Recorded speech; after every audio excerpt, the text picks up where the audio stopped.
Johnny Dollar. Tell me, old boy, how's the weather? Cold, wet, and miserable, and who are you? Charlie Warren, Johnny, out here in warm, sunny Southern California. Oh, you lucky dog. Don't I know it. I spent too many long, cold winters at the home office there in Hartford not to know it. You're still with Worldwide Mutual? Sure am. Always will be, I guess, unless they try to move me out of this Los Angeles office. Boy, when I think how you must be suffering back there in New England with all that cold and snow and sleet. Okay, Charlie, don't rub it in. We can't all be as lucky as you are, and just think of all the beauty you're missing. Yeah? Like what? The clean, crisp, invigorating air, the sparkle of the sun on sleet-covered branches, the sound of sleigh bells, rolling fields drifted high with pure white snow. And all that mud and slush you have to plow through there in town, and don't tell me otherwise. Okay, you've made your point. I'm feeling even worse than I did before you called. Now, what's on your mind? Any good reason why you shouldn't be out here enjoying the sunshine, the warm breezes, the smell of orange blossoms, the palm trees, and beautiful broads barging around in bikinis, and all the other delights of this subtropical paradise, and I want a badge from the Chamber of Commerce? Yes. What? Money. Well, now, that's no problem. Oh, it isn't. Well, why should it be? When the company's going to pay the freight. Provided, of course, you keep that crazy expense account within reasonable bounds, but just once in your life. Oh, Charlie, you touched me to the quick. Have I ever done otherwise? Oh, no. I mean, except for an occasional nickel or dime here and there. Or an occasional C-note now and then. Well, after all, Charlie. Well, seriously, Johnny, I need you. I need your help. Are you free to fly out here? I don't know why not. Okay, now, according to my watch, it's a little after 4 p.m. And according to the clocks here in the wilds of Connecticut, it's a little after 7. Huh? Oh, yeah, that's right. Now, look, suppose I take a prop job that'll give me time for a little sleep along the way, and I'll see you first thing in the morning. Okay? I'll meet you at the airport. Okay.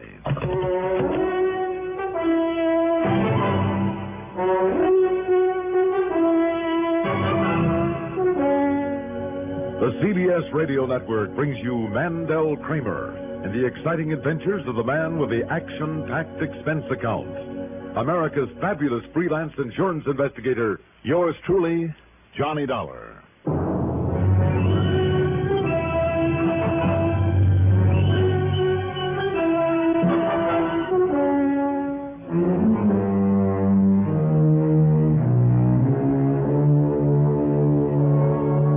Account submitted by Special Investigator Johnny Dollar to Worldwide Mutual Insurance Company, Los Angeles office. Following is an account of expenses incurred during my investigation of the Cinder Elmer matter.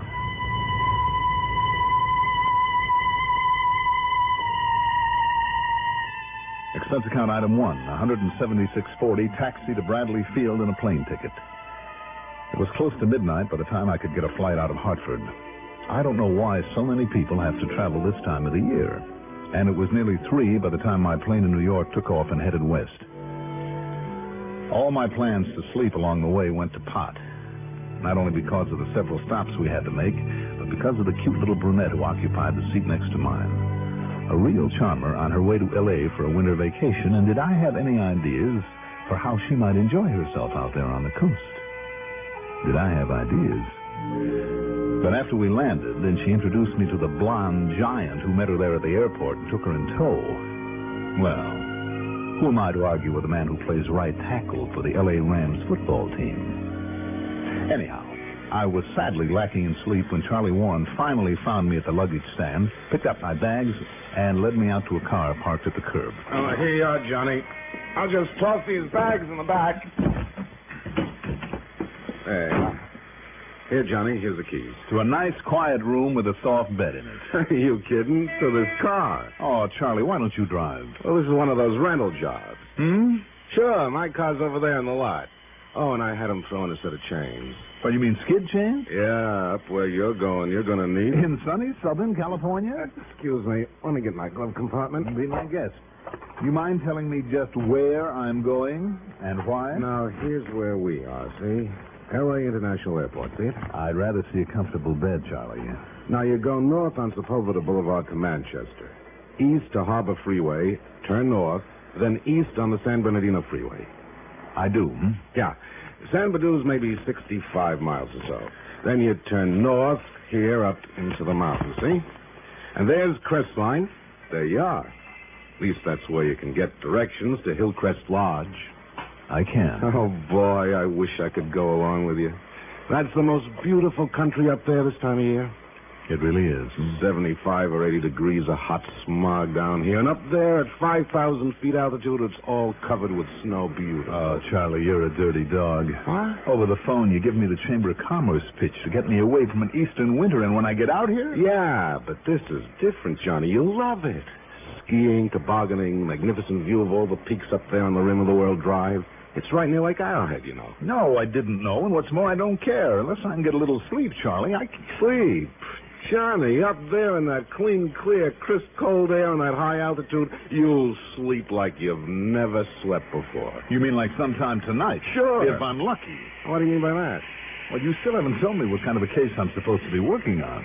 Oh, yeah, that's right. Yeah, that's right. Disappearance, Johnny. Name is Bartley Harmon. Bartley Harmon? Uh-huh. He and his wife, Nora. Real good-looking doll, by the way. Mm-hmm. And his business partner, a man by the name of Elmer. Yeah. Well, like they always do this time of year, they all went up to Crestline, Hillcrest Lodge for a few days. So? Nora phoned me just before I put in that call to you. Seems the poor little shrimp took off. Poor little shrimp? Yeah, her old man, Bartley. Oh. Both he and his partner, Elmer Wrightson, stand about 5'3", about 115 pounds, wringing wet. Look almost like twins. I see. Go on. Well, not that Nora. Bartley's wife. She's a good 5'11", but Johnny boy, I mean good. She's built like an Olympic champion, blonde, beautiful, and wow. I'll take your word for it. Now, what happened to Bartley Harmon? Well, he took off for a tramp in the snow, and he suddenly and completely disappeared. Oh? Sheriff's Department put out an APB in the whole area, but nobody's seen hide nor hair of him. Go on. And Johnny, that San Badu Sheriff's Department, well, they know their way around out in that country. If they haven't been able to find him, Bartley Harmon is really lost. And with the way it gets cold up in those mountains, well... Anyhow, sheriff's boys are expecting you. They'll cooperate. Just what is your stake in him, Charlie? Got him insured for $200,000. Accidental death, double indemnity. If he's fallen off a rock and busted his neck or into a chasm or something. Charlie. And on top of everything else, heart isn't too awfully good either. Of course, if somebody... Well, you know what I mean. No, I'm not sure I do. Does Bartley Harmon have a lot of enemies? Not that I know of. For that matter, I don't think he has any real friends either. Tell me, who would benefit by his death? Well, of course, the business will all go to his partner, Elmer Wrightson. Mm-hmm. How do they get along? Only because they have to, I guess. Keep the business going. I see. And the insurance goes to his wife? All goes to Nora. And how do they get along? Well, she's a beautiful dame.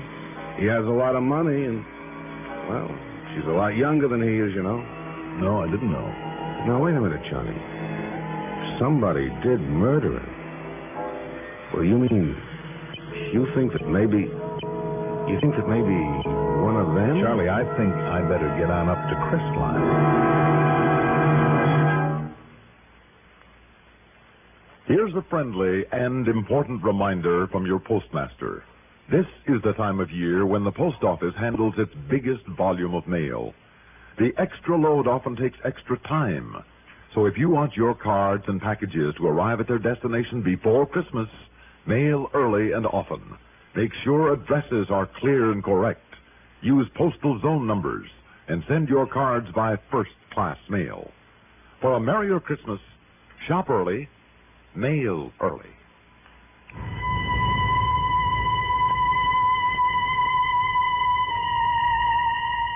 That long, hot drive through the valley to San Bernardino, San Bernardino as the natives call it, almost did me in. I really felt the lack of sleep. But then as I swung up into the mountains, and at the 4,000-foot level had to put on snow chains and turn up the windows, well, it really is beautiful country up there. Not only because of the white, clean snow, but the mountains, the magnificent big pines anchored to the sides of them, and the colorful, picturesque little cottages. At Hillcrest Lodge, I found that a young fellow from the sheriff's office, Roy Turner, was waiting for me. After helping me up to my room with my bags, he got right to the point. I can't say that I like this situation, Mr. Dollar. Not a bit. Why, Turner? Call me Roy. All right, call me Johnny. Well, Johnny, simply because of the people involved. Man falls in love with partner's wife and does away with said partner? Not a chance. At least there's no chance you'd give him any kind of a break. I'd bet on it. Why? Because Wrightson is the same kind of homely, pedantic, facts and figures little shrimp as her husband Bartley is. And there's no question but that she's had enough of him. Enough to want to get rid of him, Roy?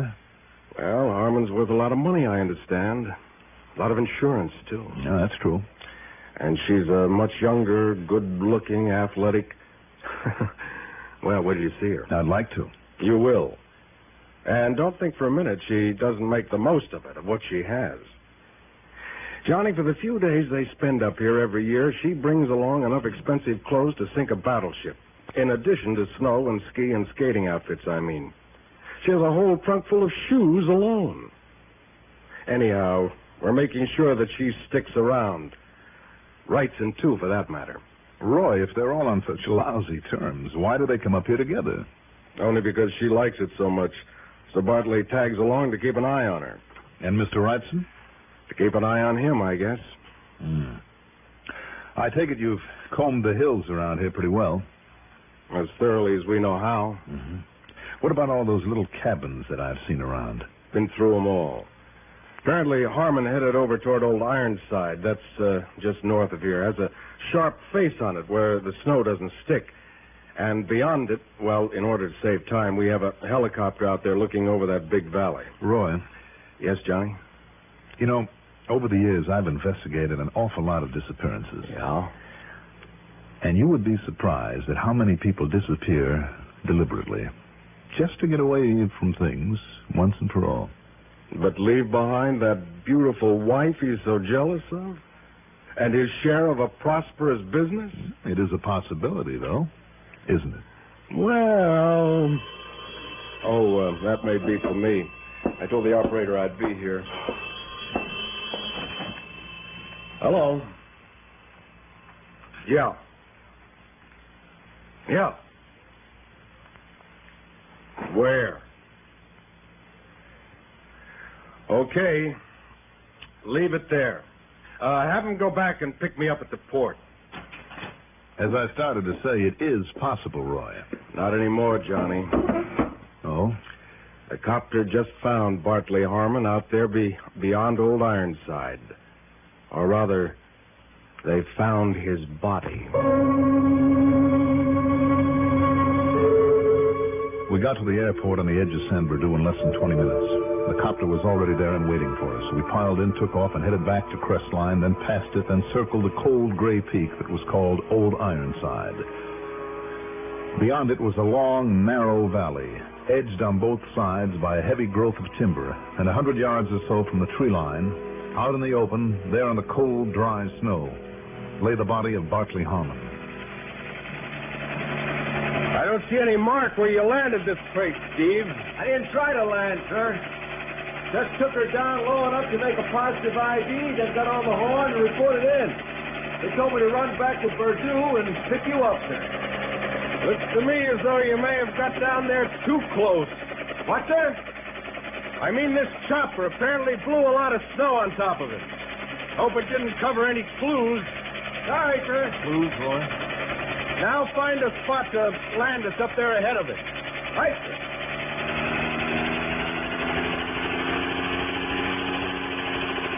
I can't help wondering what Harmon was doing way out here and alone. Oh, he and Wrightson believe that old legend about a cave full of gold out in this valley. Often came to look for it. You know, while his wife was busy skiing or skating or tobogganing. With his bad heart, Roy? Well, actually, it's only a mile or so from the lodge, so I guess he figured it wouldn't be too much for him. Looks like he figured wrong, though, doesn't it? Yeah. Kind of knocks my theories into a cocked hat, too. You've given up the idea of murder. Yep. Set us down here anywhere, Steve. Right, sir. And we shall see what we shall see.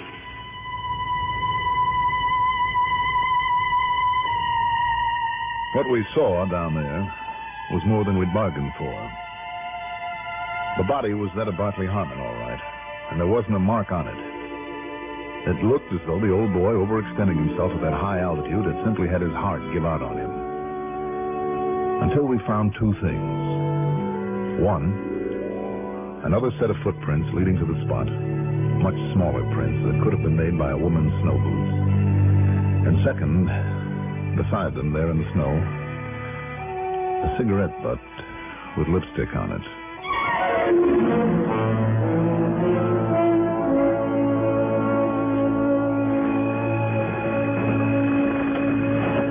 Looks to me, Johnny, like this settles it, in spite of her alibi. Nora Harmon. Alibi, Roy? That she was over in Arrowhead Village shopping when he took his little walk out here. Anybody try to check up on it? Yeah, but nothing really definite either way. Well, then that doesn't prove that she did this, Roy, that she or anybody else did anything. You mean because of no marks on the body? That's right. And, Roy, there's something about this whole setup that... I don't know. I don't know. Let's face it, Johnny. Why'd she say she was in Arrowhead when she was really out here with him? Or was she? And who else had such a motive? Did Elmer Wrightson have an alibi, too? Asleep in his room all that afternoon? And no reason to doubt him. I wonder. But Johnny, the footprints. And more important, this cigarette butt with a lipstick. If a lab test shows it to be the same kind that she uses... Steve. Yes, sir? When you and Mr. Dollar haul the body into San Bernardino for the autopsy, have Doc Hanley analyze the lipstick on this cigarette, too. Have him do that first. While we take the body in? I want to follow those two sets of footprints back to the lodge. I'll meet you there, okay? What's the matter, Johnny? Oh, nothing, Roy. It's just that... Well, if we've overlooked something out here... Yeah? Like what? No, forget it.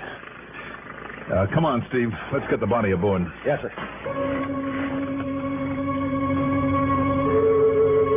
Doc Hanley told me that the lipstick was quite unusual. While he went ahead with the autopsy, I had Steve drive me up to the lodge. A $5 tip to a light-fingered bellboy got me one of Nora Harmon's lipsticks out of her room. When I got back and showed it to Hanley, he was certain it was the same as that on the cigarette. As for the result of his autopsy... Beaten to death, Mr. Dollar. Without a single mark on him?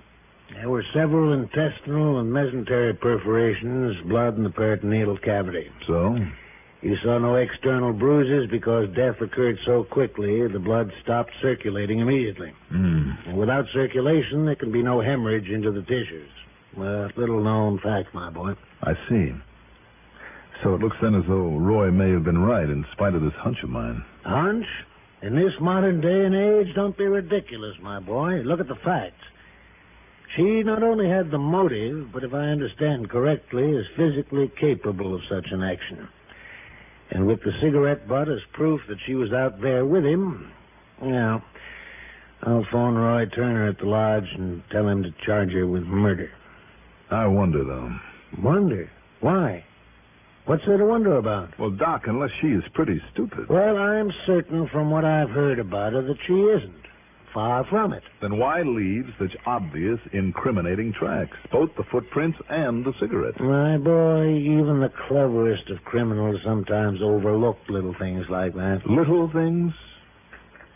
Doc, this is more like leaving a couple of neon signs. I'd better get back to the lodge. To assist Roy with the arrest? Maybe to keep him from arresting the wrong person.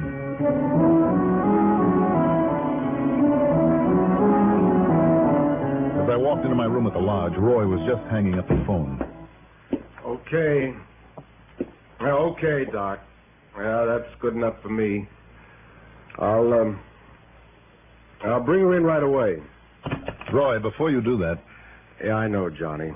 The doc told me what you said to him, and I agree with you. It was pretty foolish for her to leave such obvious signposts. Not at all like her. Okay, then. But following up those sets of tracks out there really clinched it. How do you mean? Oh, he went for his little walk in the snow alone, all right, but she followed him.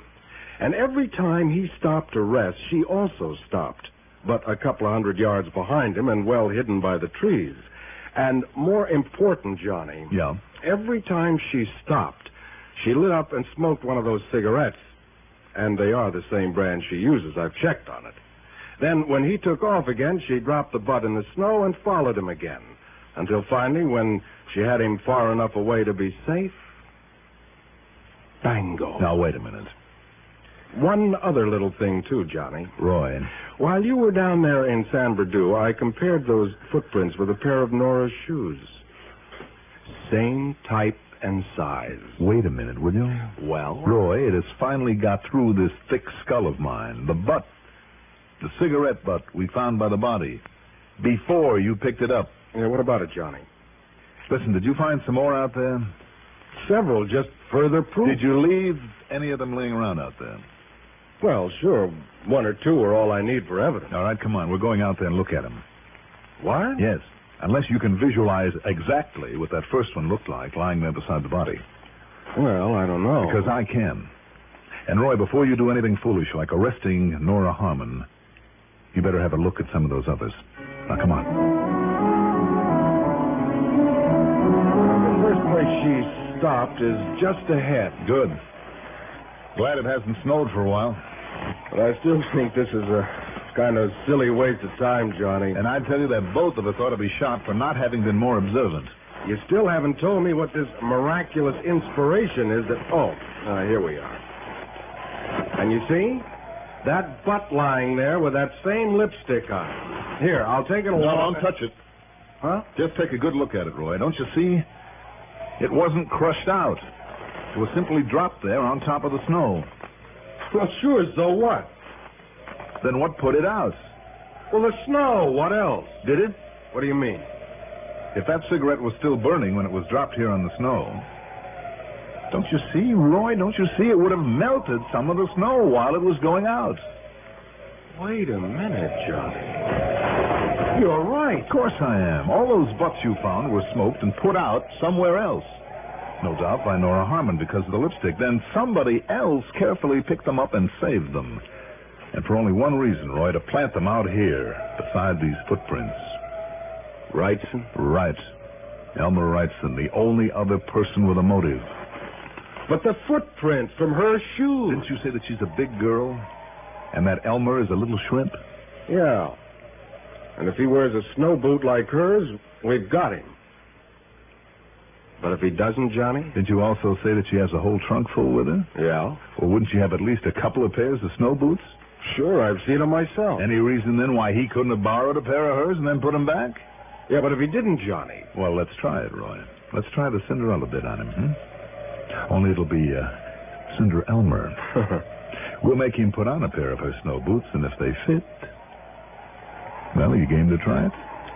Nothing to lose, Johnny. Let's go. Her snow boots fit him all right. And little old Cinder Elmer, oh, the dumb jerk should have known better. He should have made us come up with some really concrete evidence. But luckily for us, Elmer just broke down and confessed to the whole bit. So, once again, it's up to the courts. Expense account total, including the trip home, $377.80. Yours truly, Johnny Dollar.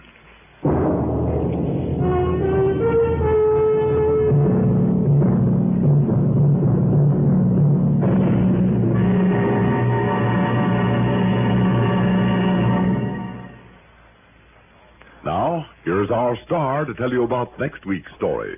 Next week, one of the cleverest cover-ups for a firebug I've ever seen. And believe me, I've seen plenty.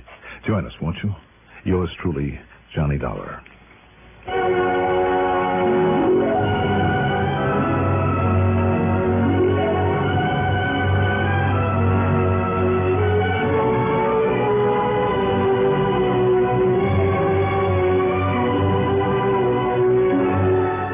Yours truly, Johnny Dollar, is written by Jack Johnstone, produced and directed by Bruno Zerato Jr., music supervision by Ethel Huber. Johnny Dollar is played by Mandel Kramer. Also featured in our cast were Cliff Carpenter as Sheriff Roy Turner, Eugene Francis as Charles Warren, Bob Dryden as Dr. Hanley, and Jim Stevens is the helicopter pilot. Be sure to join us next week, same time, same station, for another exciting story of yours truly, Johnny Dollar. This is Stuart Metz speaking. Enjoy the Gary Moore Show weekdays on the CBS Radio Network. At Rule 59 on your Tri-Cities dial, this is WROW Music in Albany, New York. A newcomer in town can feel mighty lonesome. Welcome Wagon hostesses make these newcomers feel wanted when they make their cordial Welcome Wagon visits. Their baskets contain useful gifts from civic-minded businessmen, invitations to participate in varied social and volunteer activities of the many civic agencies in the community. In addition, every Welcome Wagon call recipient in the greater Albany or Schenectady areas, as well as Delmar, Latham, or Scotia, is invited to attend the local Welcome Wagon Club. This is an organization of newcomers all anxious to make friends. Various Welcome Wagon clubs vary from 30 to 150 members who meet monthly.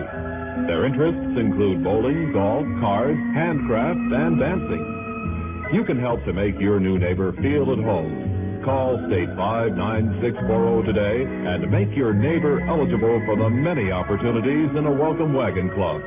Remember, State 59640.